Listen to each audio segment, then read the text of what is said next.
pour vous, finalement? Ouais, moi j'étais fan de guitare avant tout, donc j'ai commencé par être fan de guitare électrique, plutôt. C'est pour ça que je suis content d'en faire un petit peu, là. Mais après, quand j'ai écouté Django Reinhardt pour la première fois, c'est sûr que ça m'a sidéré. Ça faisait qu'un an que je faisais de la guitare, donc je faisais 3 accords. Et puis j'ai commencé à avoir envie de travailler ce genre-là. Et puis j'ai rencontré les premiers guitaristes manouches qui m'ont donné envie, Nénine Garcia, Roman. Après j'ai rencontré Angelo Debar, Moreno, Richardo, Dorado Schmidt. Au début, quand vous êtes... Virelli Lagrène, le grand. Oui, le grand, qui vous accompagne d'ailleurs, il faut quand même le dire. Mais quand vous avez commencé, comment ils ont perçu ça, eux? Le fait que vous défendiez, parce que comme un manouche sans guitare, c'est quand même assez révélateur. On sait que les puristes sont assez durs. Ils vous regardaient, ils vous scrutaient un peu?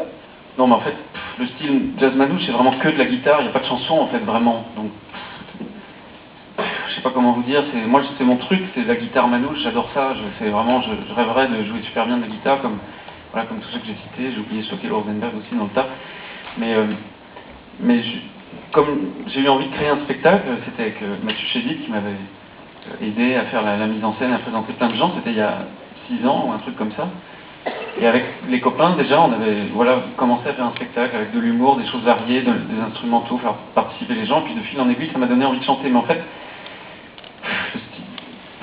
c'est compliqué c'est une école musicale, mais je sais pas si on peut pas vraiment dire que je fais du jazz manouche, quoi. Enfin, en tout cas, pour les gens qui font du jazz manouche, moi je fais pas de jazz manouche, mais je suis très content que non, mais cela dit, non, ça me gêne pas, mais le jazz manouche c'est vraiment instrumental, quoi. Mais il y a un héritage, quoi. Django Reinhardt qui est derrière vous.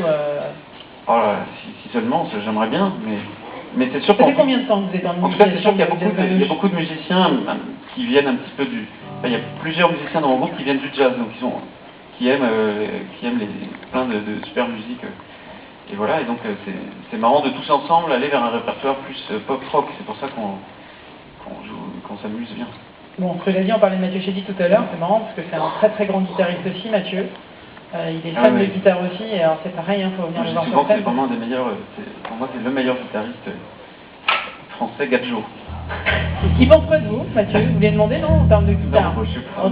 Non, moi je sais faire plein de trucs qu'il sait pas faire. Je crois qu'ils pensent la même chose à l'inverse. Ouais, on sait faire des trucs, il faudrait qu'on fusionne. Mais malheureusement, on n'est pas encore en USB, c'est cool. Ça c'est arrivé. Silence, on tourne en rond avec le recul. On peut dire quoi sur cet album, Thomas? Alors je sais pas, moi j'aime bien, j'en suis très fier, et c'est pour ça qu'on vous a fait 6 nouvelles chansons ce soir de ce disque. Et c'est un disque, non, je crois qu'il est bien. Alors pour le coup, justement, il y a vraiment des tas de chansons qui n'ont pas grand chose quand même à voir avec le jazz manouche, mais il y a plus d'instructs sur le premier finalement, parce qu'il y a 4 morceaux instrumentaux qui sont vachement bien. Parce que quand on fait un disque, on se dit tant qu'à faire, mettons des morceaux vachement bien, voire des morceaux super. Voire des morceaux eux-mêmes, ouais. Donc des trucs carrément géniaux, ça arrive quand même pas souvent, mais enfin, on se dit, mettons des trucs super. Bon, cela dit, ça fonctionne, c'est efficace. Et puis il y a des chansons d'amour aussi. Thomas Dutronc qui chante des chansons d'amour et c'est super efficace.